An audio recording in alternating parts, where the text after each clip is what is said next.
ప్రభువైన యేసుక్రీస్తు మధుర నామంలో మీ అందరికీ ఉదయకాలపు శుభములు తెలియజేస్తూ ఉన్నానండి. ఈరోజు దేవుని వాగ్దానం నిర్గమాకాండం 33వ అధ్యాయం 19వ వచనం. నేను కరుణించే వారిని కరుణించేదను. ప్రియా దేవుని బిడ్డలారా, ఇది కాలం. దేవుడు కరుణగల దేవుడు. ఆయన కరుణించేటువంటి మహాదేవుడు.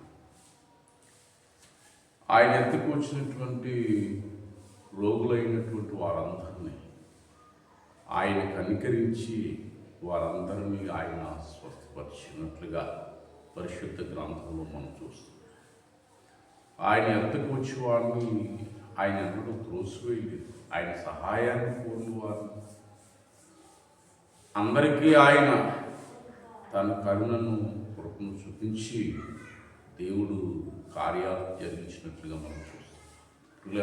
రోమాపత్రిక 10వ అధ్యాయం 16వ వచనంలో 100 గోరు వారి వలనైన ప్రయాసపడి వారి వలనైన కాదు, కానీ కరుణించు దేవుని వలన పొందాలనుకున్నావు, ప్రయాసపడాలనుకున్నావు, కానీ కరుణించేటువంటి దేవుని వలనే ఉంటుంది ఆ కార్యం, ఆ అద్భుతం, ఆ మేలు.